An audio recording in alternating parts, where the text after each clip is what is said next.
Fala, meus queridos, tudo bom com vocês? Seguinte, vamos para mais uma aula de revisão, beleza? Revisão de quê, galera? Vamos começar a falar um pouquinho sobre teoria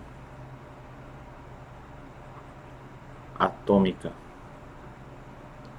O que é a teoria atômica, pessoal? Teoria atômica são as teorias que explicam como a matéria existe, tentam explicar como é que as coisas são formadas.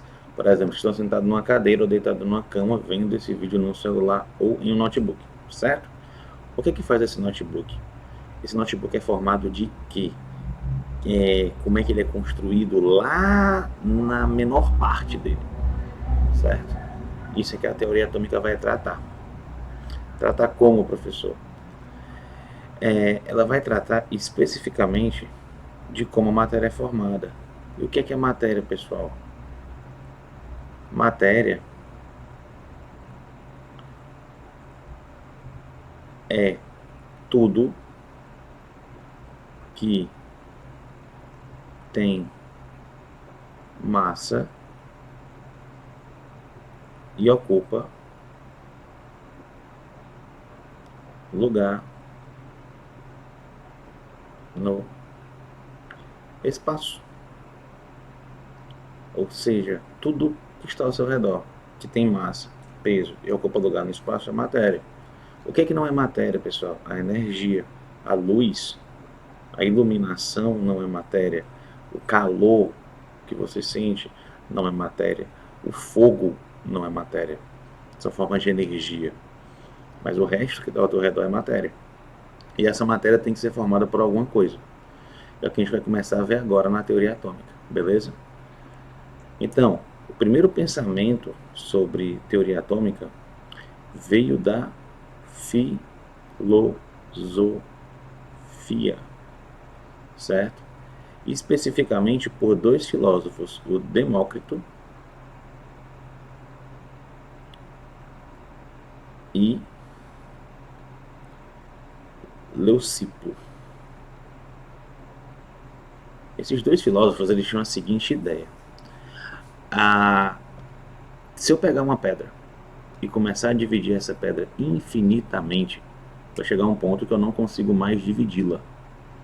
Nesse ponto eu tenho a base fundamental da matéria, onde a matéria não se divide mais. Tipo assim, aqui um bloco de pedra, eu divido ele, divido mais uma vez, divido em pedaços ainda menores, menores ainda, até que chega um ponto em que eu chego na base fundamental, no ponto único, certo? A esse ponto único, esses dois filósofos, mais especificamente Demócrito, eles falam o seguinte: a matéria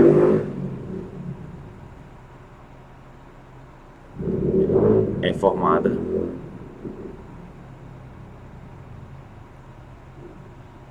por uma partícula indivisível.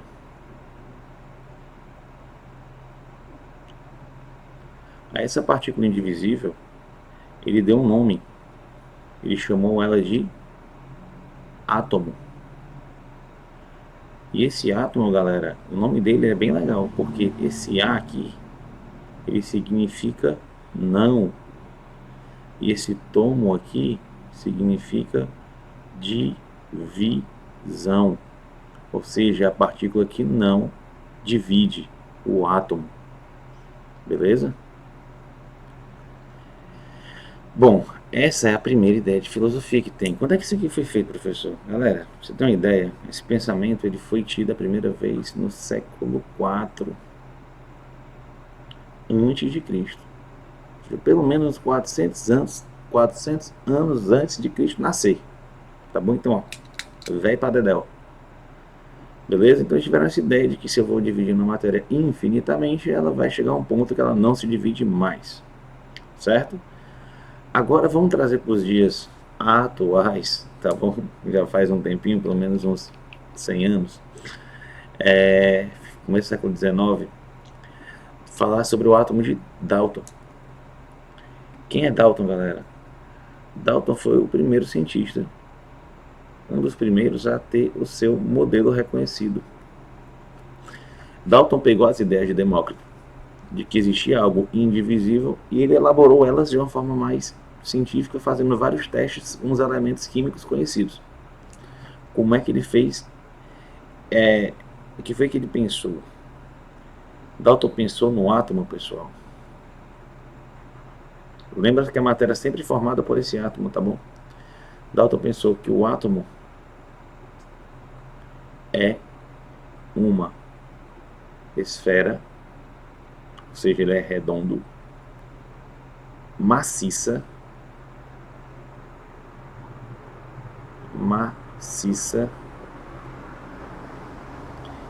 indivisível.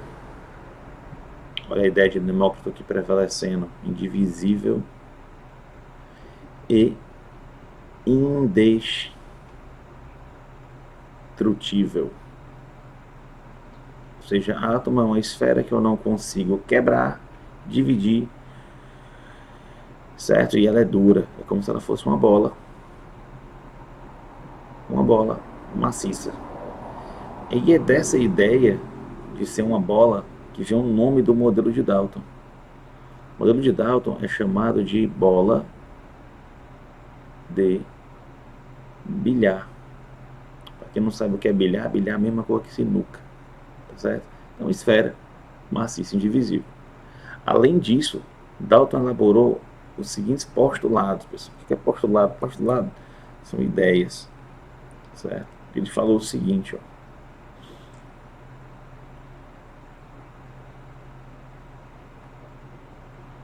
átomos, conjunto,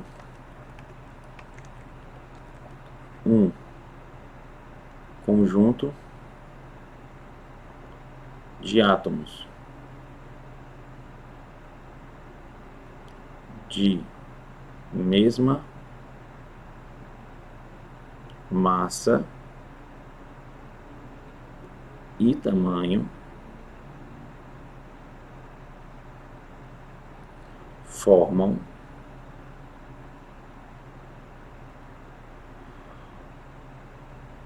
um elemento químico. Ou seja, pessoal, está dizendo o seguinte, que para o átomo de hidrogênio eu tenho um conjunto de átomos de mesmo tamanho e massa. O elemento químico hidrogênio. Para o elemento químico oxigênio, eu tenho átomos de tamanhos e massas diferentes do hidrogênio, mas um conjunto de átomos que seja igual entre eles. Oxigênio. E mais um exemplo aqui para fechar: o átomo de enxofre, que é maiorzinho que o oxigênio, eu também teria uma esfera maciça, indivisível, formada por átomos de enxofre. O conjunto delas seria o elemento químico enxofre. Tá bom? E o último postulado de Dalton, para o nono ano pelo menos, lá no ensino médio vocês vão ver que isso aumenta um pouco, é que os átomos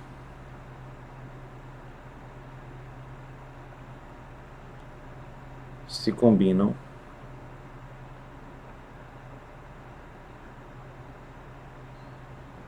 com...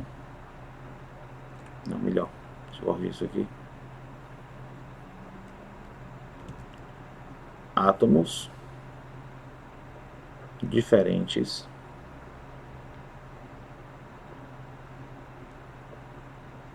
se combinam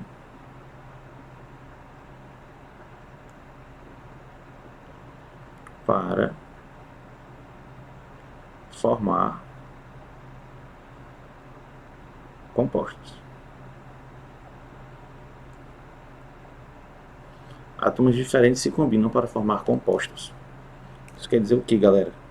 Simplesmente isso aqui, ó. Quando eu pego 4 átomos de hidrogênio e eu junto isso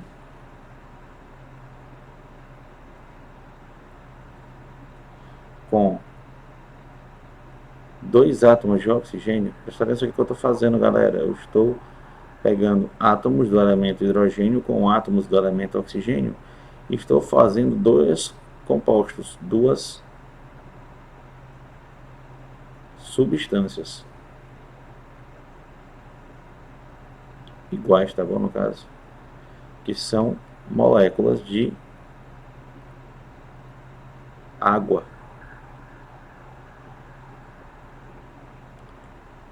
Presta atenção, eu tinha 4 de hidrogênio, eu tenho 4 átomos de hidrogênio. Tinha 2 átomos de oxigênio, eu tenho 2 átomos de oxigênio. Ou seja, houve uma recombinação desses átomos. Os átomos vão se combinar com átomos diferentes, em proporções diferentes, para formar substâncias novas. É por isso que existem mais de 20 milhões de compostos diferentes, sendo que eu só tenho 118 elementos na tabela periódica. Beleza? Então, para Dalton, para o nono ano, para o ensino fundamental, o que vocês precisam saber, por enquanto, é isso.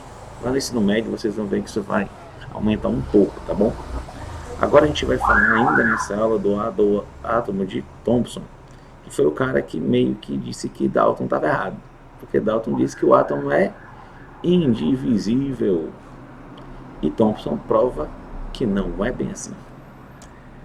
Então, o átomo de Thomson, deixa eu botar aqui o nome dele aqui, do cidadão. O modelo atômico de Thomson. Esse modelo atômico de Thomson, ele elaborou, galera, a partir do experimento, certo? Então, até o momento, a ideia mais aceita era de Dalton, que o átomo era indestrutível, indivisível e tal. Só que Thomson estudava uma coisa chamada de tubos de raios catódicos. Ele usava até uma coisa chamada de ampola de Crookes, certo? De uma forma mais ou menos desenhada, é como se fosse um tubo que tem um cátodo. Cátodo, galera, é um metal que vai ter carga positiva na corrente elétrica e o ânodo é um metal que vai ter carga negativa na corrente elétrica, para que a corrente possa circular. Beleza? Essa ampola de Crookes,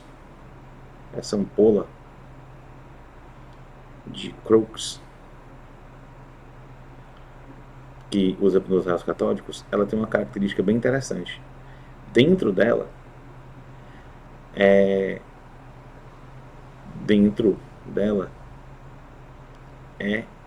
vácuo. O que é vácuo, galera? Vácuo é nada, certo? Não é nada. Não tem nada aqui dentro dessa ampola. Todo o ar é retirado dela, sugado por uma bomba. Ou seja, dentro dessa parte de vidro só existe o cátodo, o ânodo e o painel fosforescente aqui que vai marcar os raios que vão ser formados. É disso que Thomson estudava. E olha que legal que ele observou, presta atenção. Se aqui dentro nada existe e o átomo é indivisível, não era para acontecer nada quando eu, por exemplo, passasse uma corrente elétrica ligando esse cátodo e esse ânodo. Só que é observado a formação de um raio. Galera, esse raio, em tese, sai do nada, porque aqui dentro não tem nada e o átomo não se divide. Olha que legal. Ou seja, Thomson observou que o átomo se divide sim. Existe algo que sai do cátodo e vai até o painel fosforescente. Existe uma partícula que sai daqui e vai até aqui. Ou seja, Thomson vai lá e escreve o seguinte: existe uma partícula menor que o átomo. Ou seja, toda aquela ideia de Dalton de que o átomo é indivisível se embora, não existe mais. Existe uma partícula menor que sai do átomo. E olha que legal, o Thomson não para aí não. Ele continua fazendo os testes massa dele lá e vê que quando ele joga uma placa negativa, essa feixe de luz ele é afastado. E quando ele troca essa placa por uma placa positiva, esse feixe de luz é atraído. Pessoal, quando eu tenho cargas diferentes, carga negativa com carga positiva, eu tenho uma atração. E quando eu tenho cargas iguais, carga negativa com carga negativa, eu tenho afastamento, eu tenho uma repulsão. Isso quer dizer o quê? Que essa partícula que saiu lá do cátodo, ela tem carga negativa. Por quê? De novo, porque ela é afastada por uma placa negativa e ela é atraída por uma placa positiva. Então Thomson foi lá e escreveu também que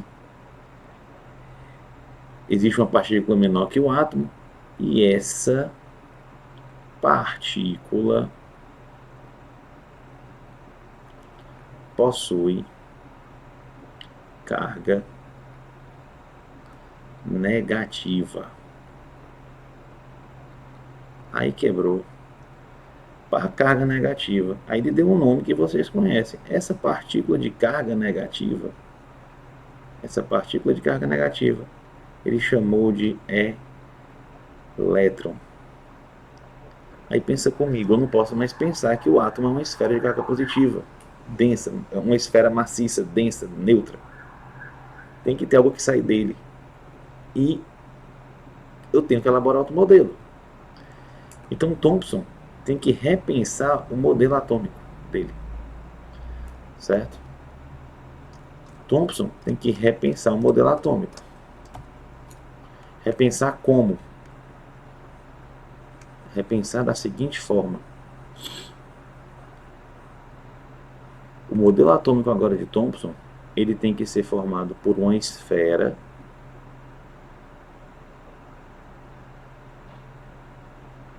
certo?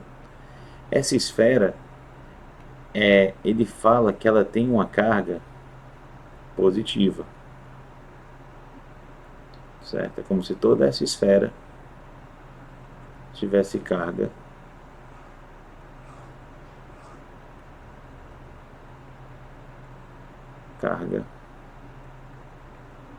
positiva, beleza? Só que essa esfera de carga positiva, ela está incrustada por elétrons. Incrustada é o que, pessoal? Está cercada dentro dela por elétrons de carga negativa.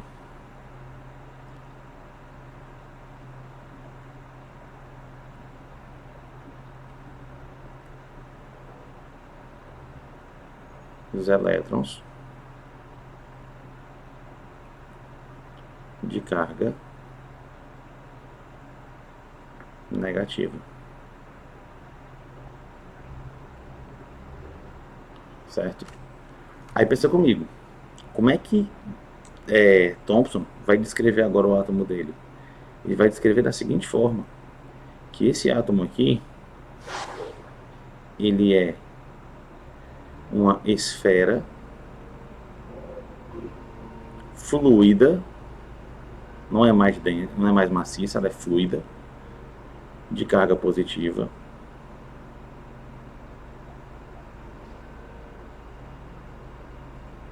Certo?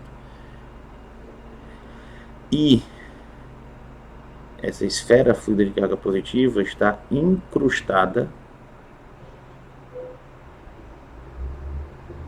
de elétrons.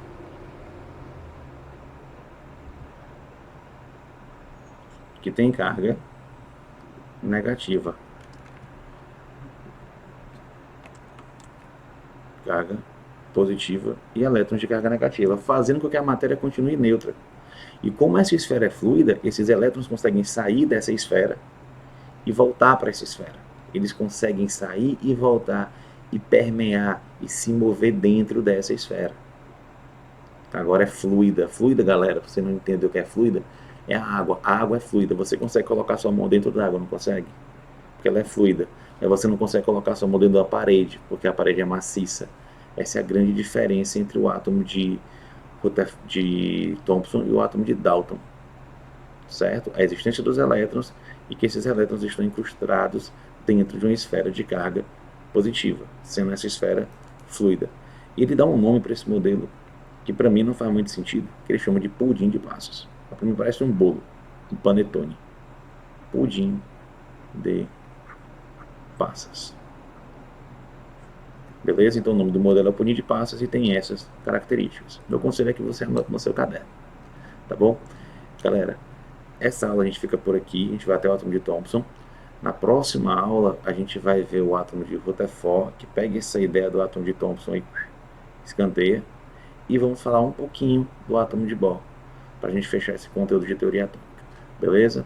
Um abraço e até a próxima aula.